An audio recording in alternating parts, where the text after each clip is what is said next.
Oke, kita ketemu lagi di SMS Solusi Mediasi Sengketa yang spesial pada hari ini. Karena biasanya cuma kita-kita aja, sekarang di tengah-tengah kita hadir salah satu senior. Ini beliau nih auditor senior, juga mediator senior. Nah, ini khususnya mediasinya yang ditangani beliau ini adalah mediasi bisnis.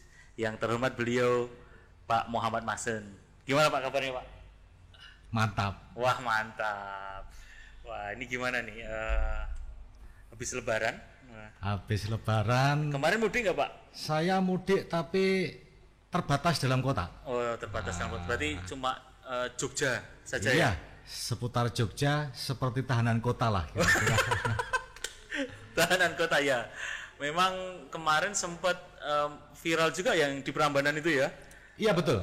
Sampai nabrak polisi itu kan ya. Nah, ternyata masih di bawah umur gitu kan. Itu mungkin kan Pak, karena rindu, kangen pacarnya, karena kebetulan pacarnya ada di Jogja gitu mungkin. Itu bisa jadi. Ya. Oke.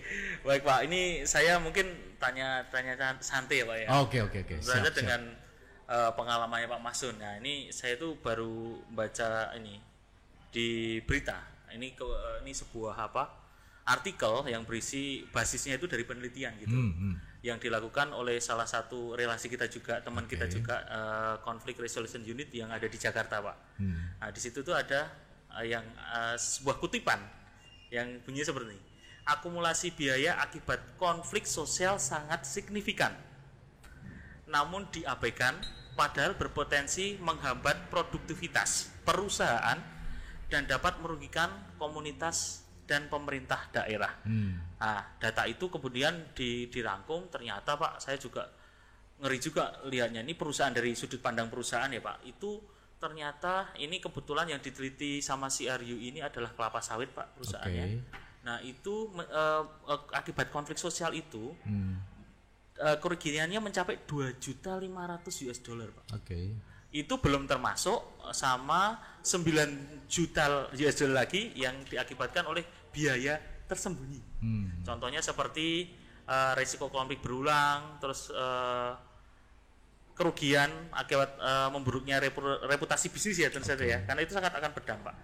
Nah Pak, ini Bapak kan kebetulan juga praktisi dalam perusahaan juga ya, dan juga mediator.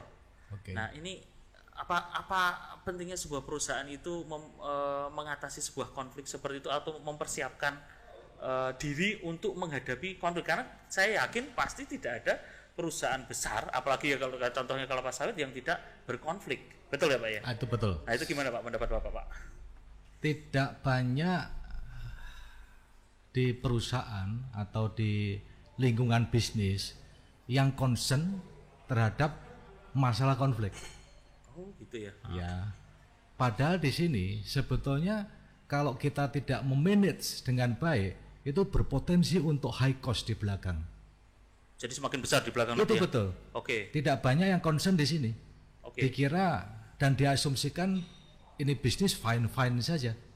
Padahal sebetulnya sejak setup sebuah bisnis itu sudah harus berpikir, ya, konflik bakal terjadi. Ya, karena nggak bisa dihindari interaksi antar stakeholders. Betul. Itu ya. Jadi betul. Ada hidden cost yang cukup tinggi, yang banyak sektor bisnis tidak care ke situ, yang sebetulnya ini bisa di maintain. Jangan sampai nunggu meledak. Betul. Gitu. Kalau sudah meledak, maka any cost itu nggak akan terukur biaya untuk menanganin sebuah sengketa, apalagi kalau sudah sampai masuk di luar perusahaan. Sedikit saya boleh cerita ya tentang gimana Pak? Konsep nih, tapi kita kemas simple saja. Sebetulnya dari sisi bisnis ya, apapun entitas yang men-set up sebuah bisnis itu mesti melakukan yang namanya diagnosis konflik. Diagnosis konflik. Itu wajib. Dan itu tidak banyak orang care ke situ. Betul itu betul Pak. Iya betul. Diagnosis konflik itu realistis, ada. Tapi tidak banyak orang melakukan karena nggak care. Ya. Di dalam kita melakukan serangkaian diagnosis konflik itu paling enggak ada 4 hal yang harus diperhatikan. Jadi diagnosis tadi ada 4 ya? Yes. Oke, apa aja Pak? Prevention, oke. Ya, kita mencegah lah ya. Mencegah, penting itu. Kemudian appraisal of conflict, ya. Kita lakukan penilaian terhadap konflik itu ya. Meskipun kelihatan nggak ada ya, tapi nggak mungkin nggak ada. Baik. Jangan sampai nanti terus terjadi yang piece berikutnya, yaitu kegagalan. Kegagalan itu ada 2, kegagalan internal dan kegagalan eksternal. Internal failure dan juga external failure. Internal failure itu pada saat konflik teridentifikasi, terjadi sengketa, tetapi bisa dilokalisir. Masih internal ya Kak? Internal. Dalam perusahaan itu ya? Dalam perusahaan, dalam lingkup yang tertutup. Tertutup ya? Belum keluar ke publik. Belum keluar ke publik, belum dilaporkan ke polisi, belum masuk ke tuntutan di pengadilan misalnya. Ini adalah sudah terjadi konflik itu sebetulnya. Ya. Kemudian yang berbahayanya kan terjadinya external failure, kegagalan kita memanage konflik sehingga itu keluar. Jadi sampai ke publik, tersebar kemana-mana, ada laporan, bahkan ada pengerahan massa dan lain sebagainya itu Pak. Bisa jadi seperti itu. Bentar Pak, sebelum kita lanjut kita pesen kopi. Boleh. Kita kopi ya. Mas, mantap ini. 2 Mas ya. Kopi apa Mas? Cappuccino. Yang aman buat lambung Mas. Siap. Bentar ya Mas. Nggak pakai lama. Siap. Oke Pak, tadi menarik sekali nih. Kenangan ya Mas. Iya Mas, siap. Nah, jadi ternyata konflik kalau itu sebenarnya bisa dicegah sejak awal ya. Menurut saya bisa di manage ya. Artinya gini tadi. Bahasanya lebih tepat manage di manage lah ya. Mulai dari prevention. Marilah kita melakukan pencegahan, mengurangi terjadinya konflik. Tidak mungkin tidak ada. Tidak mungkin zero konflik itu tidak ada. Pak. Pertanyaan berikutnya Pak. Ini kan kita kebetulan ada di lembaga namanya Pusat Mediasi Indonesia kan ya. Mediasi ini masuk di mana Pak? Nah, posisi mediasi itu sebetulnya profesi loh. Iya, betul. Itu adalah profesi yang menurut saya sangat mulia. Kenapa? Karena seorang mediator itu fungsinya adalah menjaga agar tadi tidak terjadi kegagalan eksternal tadi. Berarti di internal tadi ya, kalau ketika posisi ketiga masih tertutup itu ya? Masih tertutup. Ada pencegahan, ada penilaian tidak berhasil, ini sudah mulai timbul konflik.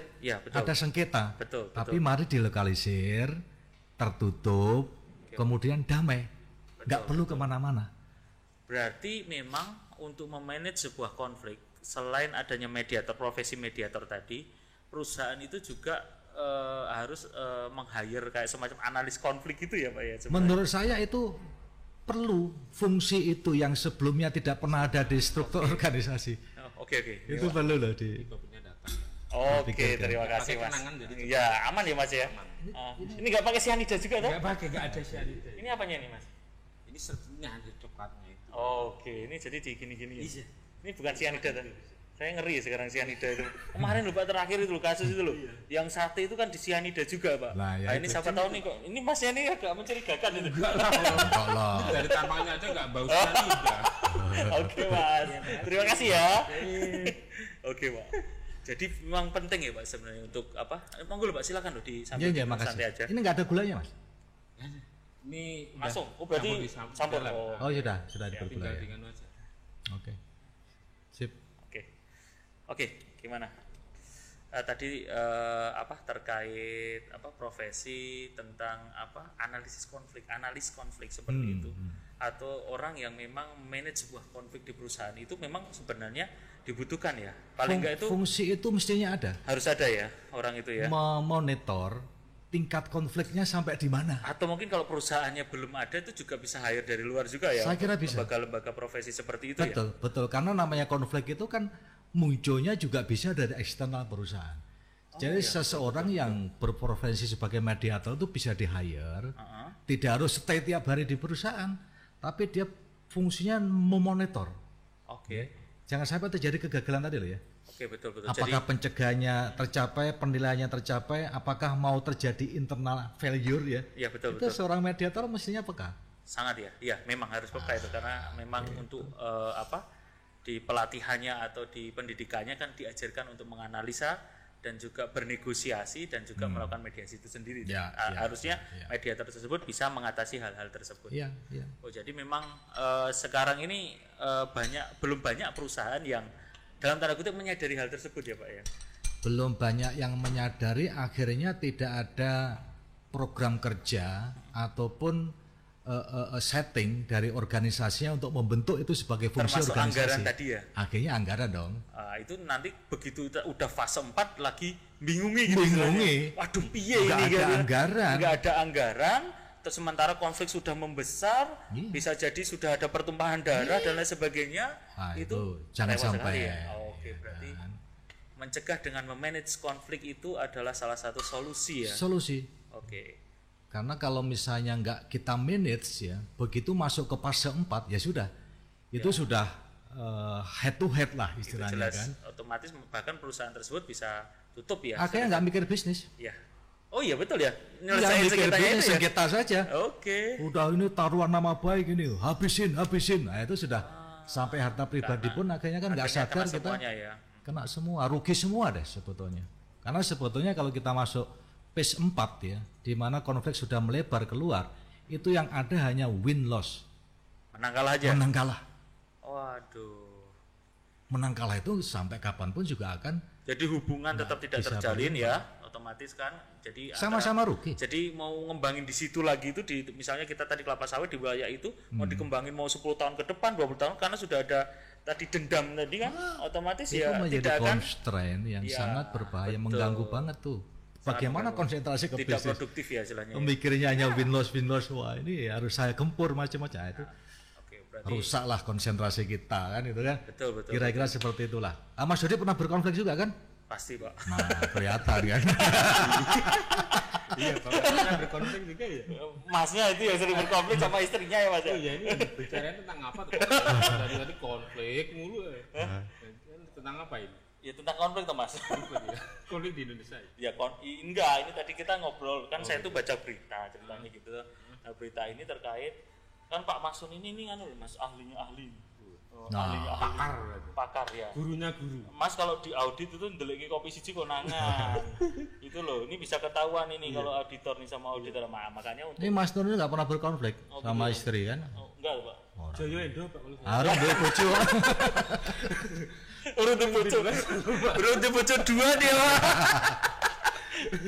Ini mengalah aku. Oh itu mengalah itu salah satu strategi berkonflik ya. Itu dapat ilmu konflik menganalisis konflik dari mana? Enggak tahu ini. Kayaknya ini bakat alami sih Pak. Loh ya. Ini saya tuh curiganya ini kan perlu diaudit nih Pak jumlah kopinya ini Pak. Sama dia itu di sisihke satu-satu lama-lama nanti kan jadi banyak juga kan. Ya baru ya Mas. Coba lagi di rumah. Bercanda loh Mas. Oke. Sip Pak Masun. Nah, ini tadi kita sudah pertama itu tadi bahas tentang perusahaan ya. Nah, yang kedua ini yang menarik juga ini kan Pak Masun ini auditor ya, auditor. Saya dengar beberapa waktu yang lalu melakukan atau sering bahkan melakukan yang namanya audit investigasi. Ya. Nah, saya kalau biasanya nih ya Pak, kalau audit investigasi itu selalu selesai dibarengi dengan litigasi biasanya. Ada temuan, kemudian diarahkan ke litigasi. Nah Pak Mas ini beda nih. Kemarin ada audit investigasi plusnya mediasi. Jadi setelah ada temuan itu penyelesaiannya dengan mediasi. Nah itu mohon apa Pak pengalamannya Pak istilahnya gimana Pak? Ini ceritanya begini, namanya orang bersengketa itu kan masing-masing pengen menang. Pasti. Awalnya di situ dulu. Iya betul. Nah akhirnya ngundanglah profesional dari luar yang independen untuk membuktikan dua hal.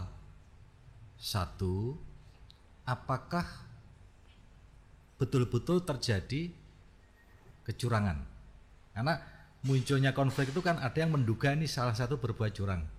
Oh ya, oke. Wan prestasi terhadap kontrak atau betul, apapun. Iya.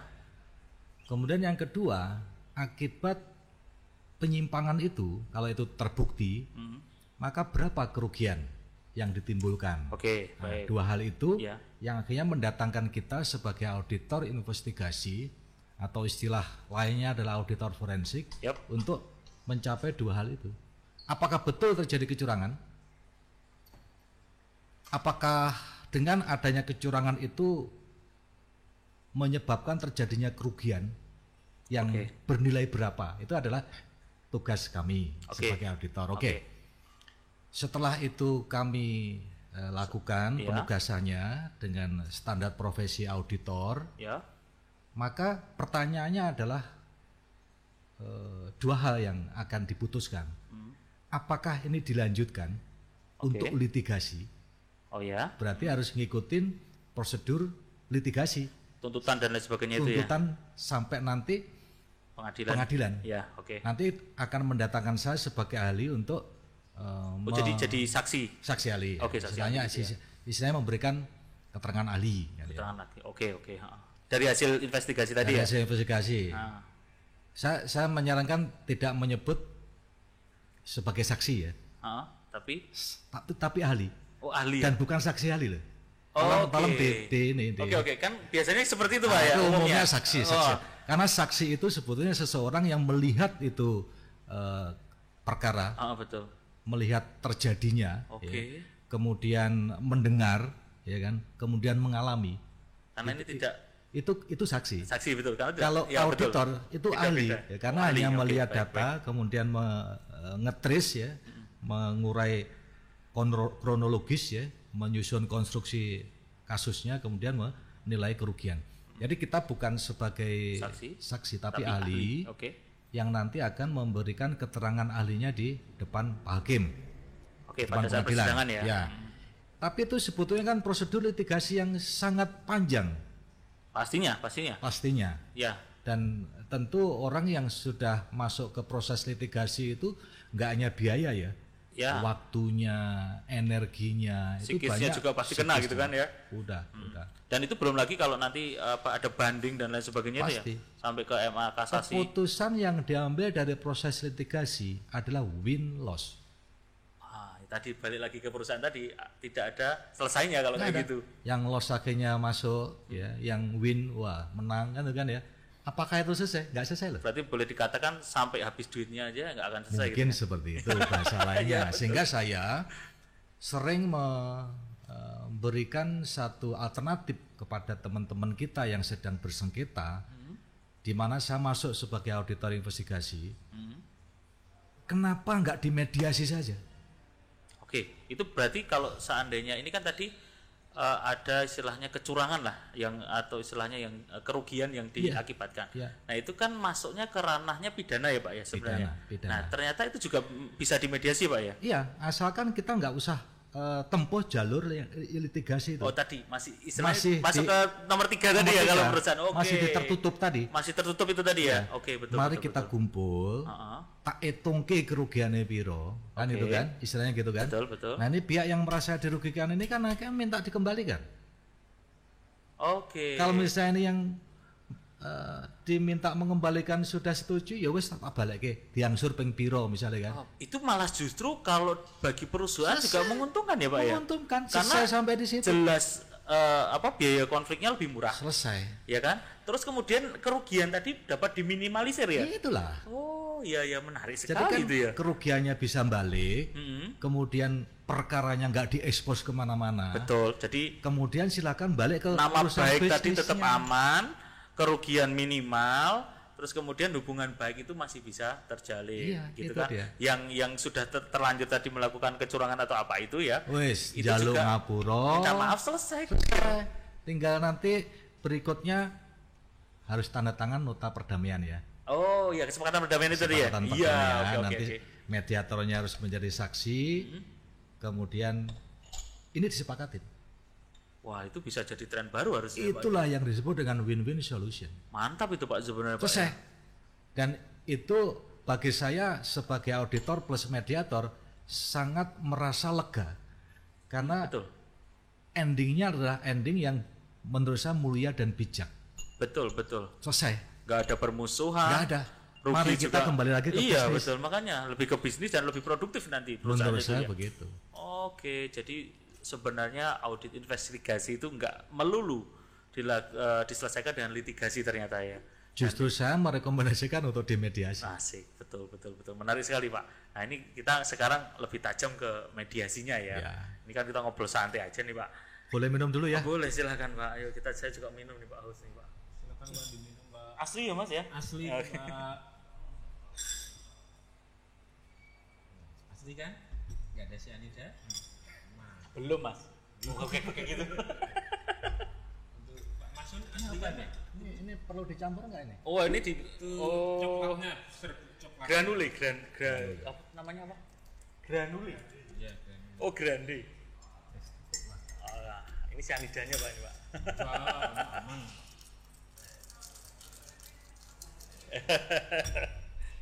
Nah, cakep. Makasih ya Mas. Ya, sama-sama Pak. Kamu piar. Mau piar. Nah ini kita bahas mediasinya Pak. Pembahasannya sangat keren sekali. Oh iya Mas, jadi kalau besok Masnya itu ada sengketa atau sengketa apapun, maris ya kan Masnya ini kan rumahnya sono hektaran gitu, yang di kampung itu atau? Dan itu sawah ya. Ah iya sawah. Tetangga ya. Kalau ada itu bisa ya? Bosnya dari mana? Hah? Nih. Ini dari desa Pak. itu Enggak pajangan. bosnya. Oh bosmu sekolah di bosmu. Bosnya dari sana Pak, dari Pajangan. Galur. Oh Galur. Iya. Galur itu mana Mas? Enggak tahu. Sana. Deket yang Brosot. Iya. Enggak, maksud saya kalau mau uji coba mediasi, saya salah satu gelas dipecah. Oh bener. Bosnya kan marah-marah. Oh iya. Bagaimana mendamaikan ya? Terus nanti Pak Masun. Pak Masun ya jadi mediatornya. Aduh. Silakan buat dilanjut. Iya. Jadi ini kita ngomong mediasi, Pak. Mediasi ini kan sebenarnya secara umum itu belum banyak diketahui ya oleh betul. masyarakat ya. Jadi masyarakat tadi ya yang taunya itu apa? Penyelesaian sengketa itu melalui litigasi ya langsung lapor ke polisi dan bisa langsung pengadilan atau bahkan ke advokat atau pengacaranya seperti itu ya. Nah, Pak sebenarnya kan tadi Bapak udah itu ternyata efektif ya mediasi itu Pak. Efektif karena Adem itu ya. Nah Pak, ini kan Bapak ini juga ada lembaga mediasi ya, atau jasa mediasi seperti itu ya adanya. Sekarang udah mulai banyak belum sih Pak klien-kliennya gitu Pak? Duh, percaya tidak percaya, Ya. seiring perubahan lingkungan bisnis, pihak-pihak pelaku bisnis itu semakin sadar bahwa pilihan untuk menyelesaikan perkara lewat mediasi itu lebih tepat daripada yang lain, karena dia bisa konsentrasi ke bisnis. Oke, berarti ini mungkin trennya sama ya seperti yang apa di Asia Tenggara pada negara Asia Tenggara lainnya ya. Mulai negara yang maju saya kira juga sudah mulai ke situ. Mediasi ya, Mediasi. tidak dengan litigasi ya. Oke, berarti ini mediator ini tentu saja ke depannya adalah sebuah profesi yang sangat menarik dan menjanjikan ya Pak ya. Menurut saya iya. Kalau mediator sendiri menurut yang Bapak kenal itu sudah banyak belum? Yang khususnya berpraktek ya Pak ya? Berpraktek melakukan kayak Bapak kan praktisi ya lebih tepatnya yang membuka jasa itu di masyarakat kan ada juga mediator yang ada di lembaga kayak di Kementerian Agraria Tata Ruang Badan Pertanahan Nasional, ada yang di Komisi Informasi, Ombudsman dan lain sebagainya. Nah, kalau yang profesional mediator ini kira-kira mulai bertumbuh. Mulai bertumbuh. Saya bertumbuh seiring dengan mulai gencarnya masyarakat tentang kesadaran untuk tidak berperkara lewat pengadilan. Ya. Kemudian yang kedua, mulai munculnya pendidikan mediator seperti di UGM itu. Ya betul. Itu juga akhirnya menyadarkan ke semua orang ya tentang pentingnya peran mediator. Kalau saya kebetulan mediator bisnis ya, jadi udah spesialisasinya kayak gitu. Ada spesialisasinya ada. Menarik ini Pak ya. Jadi ada bisnis. Ada bisnis, ada tanah, ada rumah sakit. Rumah sakit. Oh, beda-beda ya Pak ya? Beda-beda. Oke, berarti itu tidak hanya secara umum tapi sudah spesifik gitu ya? Sudah spesifik. Karena penanganan mediasi itu juga tidak bisa dilakukan secara umum atau sama rata gitu kan istilahnya. Tidak bisa. Karena punya karakteristik tersendiri ya gitu ya? Betul. Oke. Nah ini terutama Bapak fokusnya ke bisnis? Saya bisnis. Oke. Nah, Pak, kalau boleh tahu nih Pak nih, ini kan teman-teman sini mesti pada tanya nih. Yo, Mas Nur, tanya nggak kalau jadi mediator itu berapa tuh Pak itu? Pak? Pajak.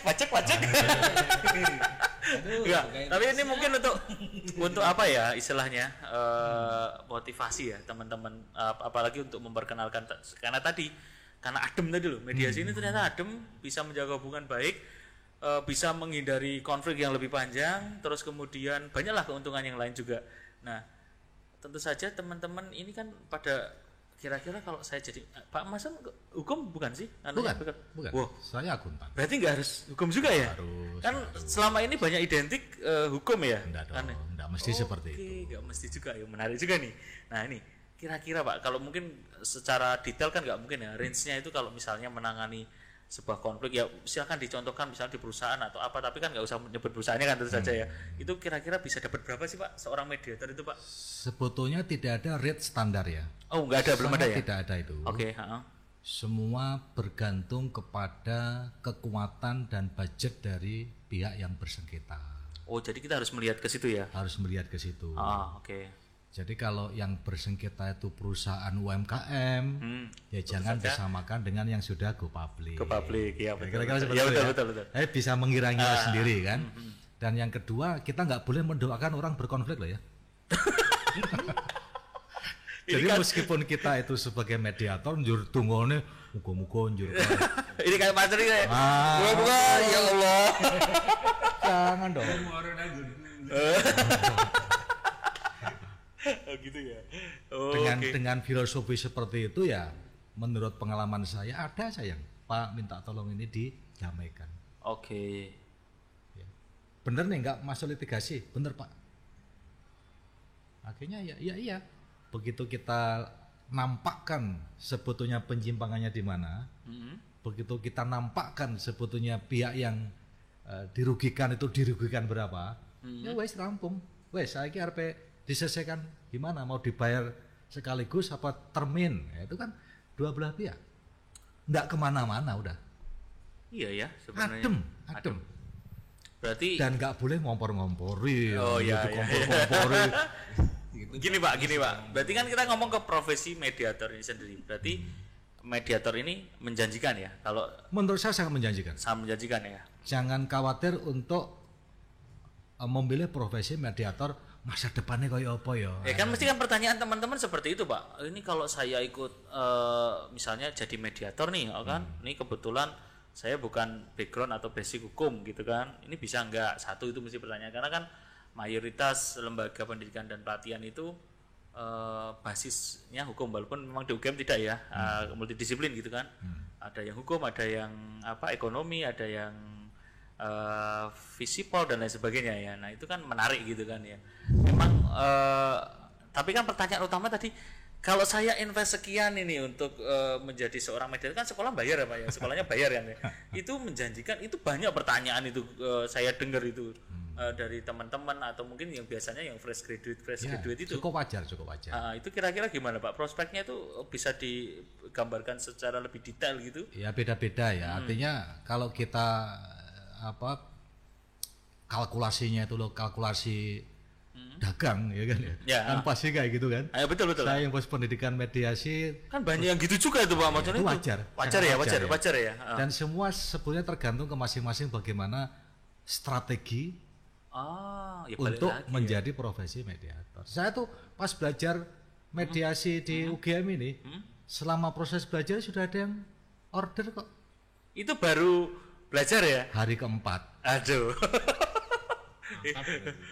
Berarti belum selesai pendidikannya. Iya, belum sah saya menandatangani nota kesepakatan. Sudah ada order masuk. Nah, pas saya sudah dapat sertifikat, pas bisa tanda tangan. Mantap. Berarti. Tapi ini personal nggak apa-apa ya? Nggak apa-apa. Saya paling agak menghindar kalau yang datang ke saya itu minta penyelesaian untuk masalah-masalah rumah tangga. Loh, kenapa Pak itu Pak? Nah, itu rada sensitif. Saya ngerti. Apalagi kalau dia Pak jadi ini mesti dia kaukusnya sama yang cewek terus Pak. Itulah. milihnya yang itu. Wah, repot juga Bisnis itu ya. aja, bisnis. Anda perusahaannya apa kan? Bidang apa bisnisnya? Iya sih. Kadang-kadang ini family business, perusahaan keluarga. Nggak apa-apa, boleh. Oke. Potensi konfliknya tinggi loh ya perusahaan keluarga. Oh, itu malah iya, Pak ya. Tinggi. Antar saudara, nggak apa-apa. Tapi kan bukan suami istri gitu. Betul. Itu menarik juga Pak yang tadi yang family business itu tadi loh. Ini malah justru kalau litigasi itu kan istilahnya kehilangan dulur itu ya istilahnya. Iso dulure hilang. Iya kan? Istilahnya apalagi mungkin tuh kakak adik gitu kan. Makanya karena itu. demi bondo istilahnya atau itu bisa seperti itu gitu. Ya kan?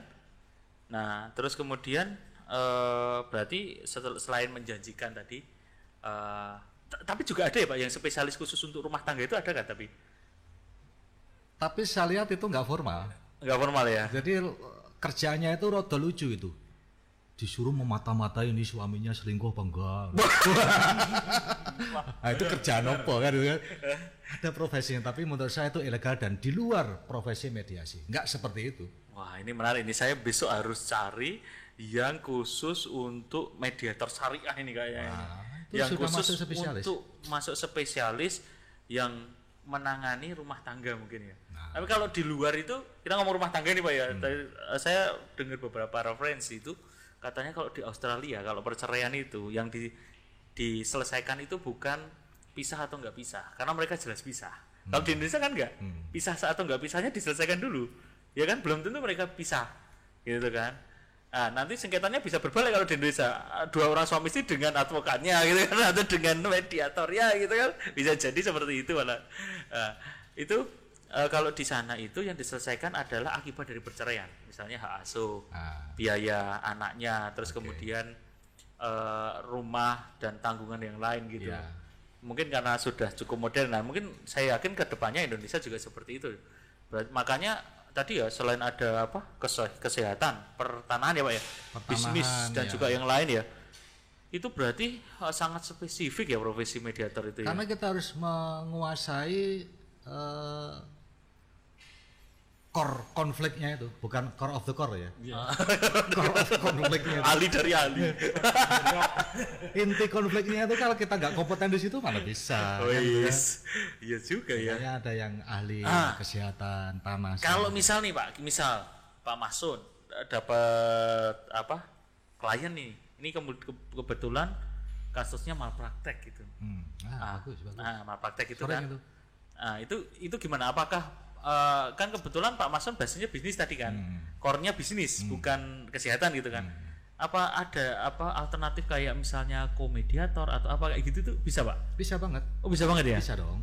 Oke, berarti Jadi itu begini loh ya. Kita kalau menjiwai profesi ini ya, sekali lagi saya bilang ini profesi yang mulia.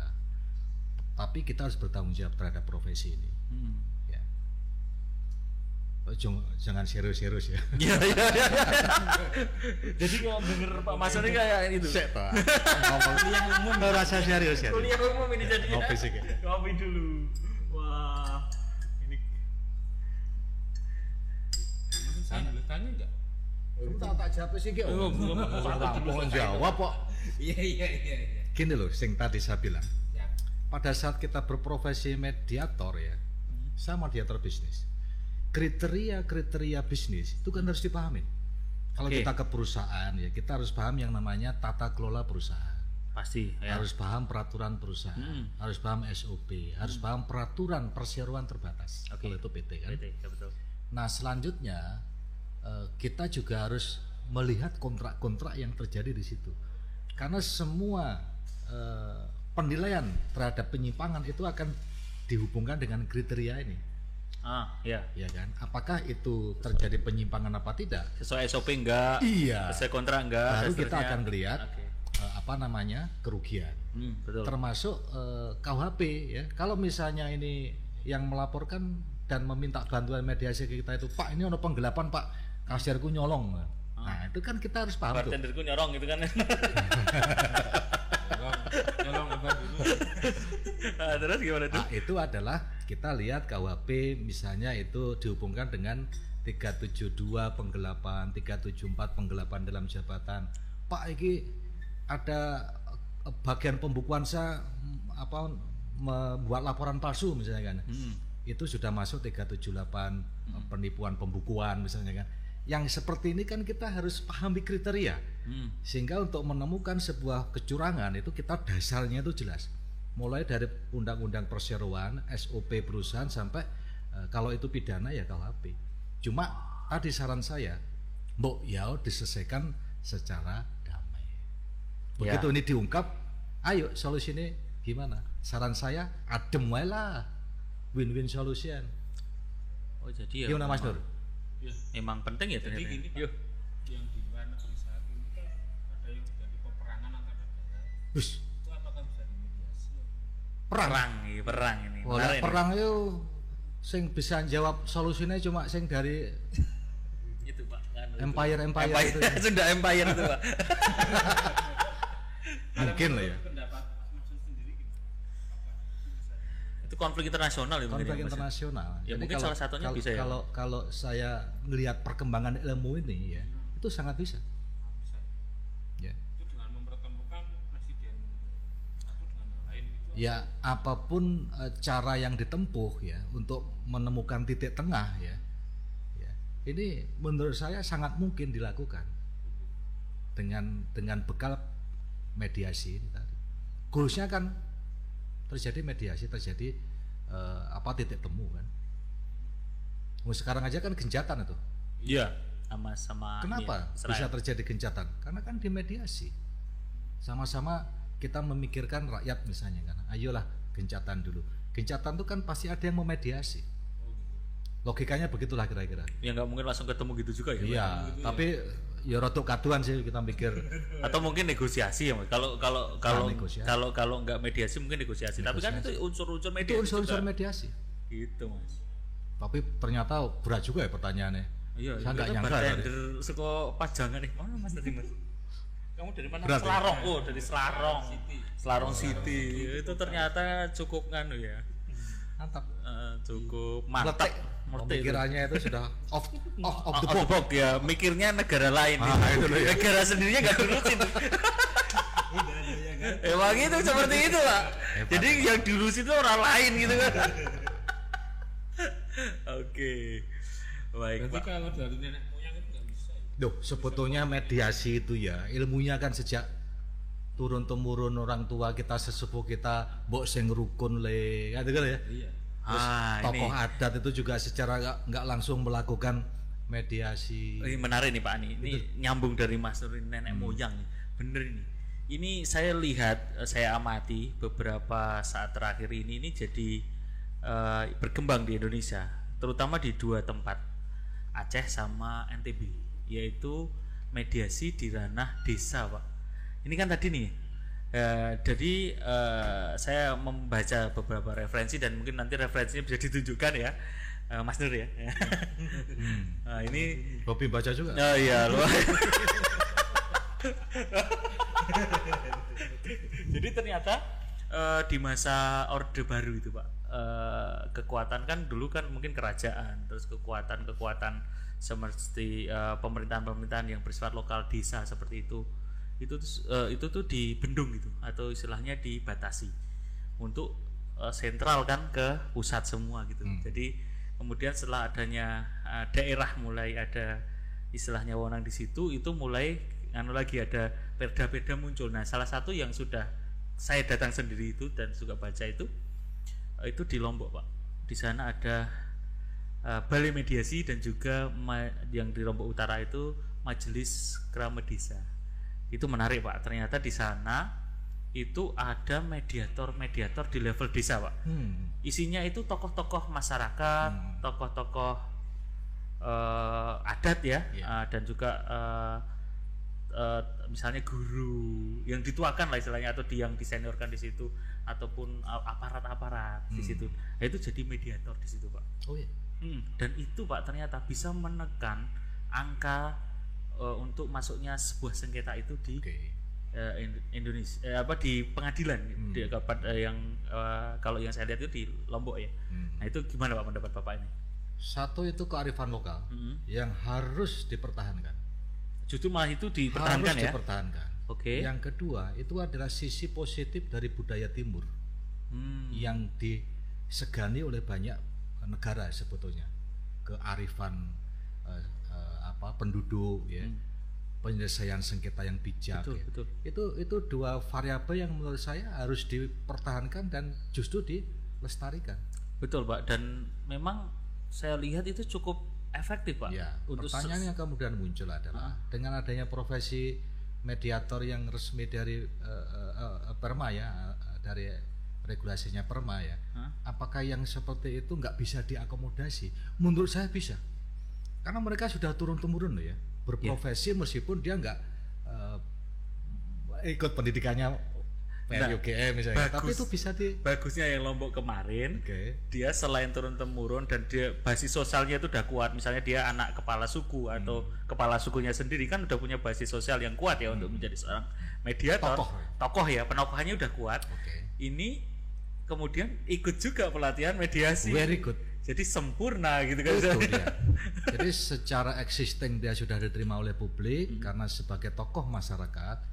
Secara legal dia sah untuk membuat tanda tangan nota perdamaian. Berarti itu juga istilahnya bisa dicangkok atau istilahnya diambil sebagian untuk kemudian diaplikasikan ke daerah yang lain. Menurut saya bisa. Karena kan saya lihat Indonesia atau Nusantara pada umumnya itu sama ya, mengedepankan musyawarah mufakat. Misalnya di Jogja kalau kita sekarang kita rembukan sih, apapun itu dirembuk dulu gitu kan. Tidak semuanya mengedepankan menang kalah tadi atau litigasi tadi. Nah, mudah-mudahan ini kedepannya bisa dengan Pak Mas. Amin. Okay. Saya sangat berharap ini profesi mediator ini bisa tumbuh berkembang bagus di Indonesia ya. Baik, terima kasih Pak Mason, ini udah ngobrol-ngobrol. Besok kita ngobrol-ngobrol lagi Pak Mason ya. Insya Allah. Tapi untuk closing statement saya mohon maaf ya kalau saya mungkin ada perkataan-perkataan yang nggak baik lah ya. Ini SMS yang paling berbobot Pak Mas. Mohon maaf. Karena yang pecotot nih. Sorry. Kebetulan ini tadi sangat luar biasa ya, karena kita sudah belajar pertama tentang perusahaan yang tidak memperhatikan tadi manajemen konflik, terus kemudian ternyata mediasi itu bisa menjadi sebuah profesi yang sangat menarik. Terus kemudian tadi kalau audit investigasi juga itu tidak melulu harus ke litigasi, tapi alangkah indahnya bisa endingnya adalah mediasi dan bisa adem semuanya atau tetap berhubungan baik semuanya.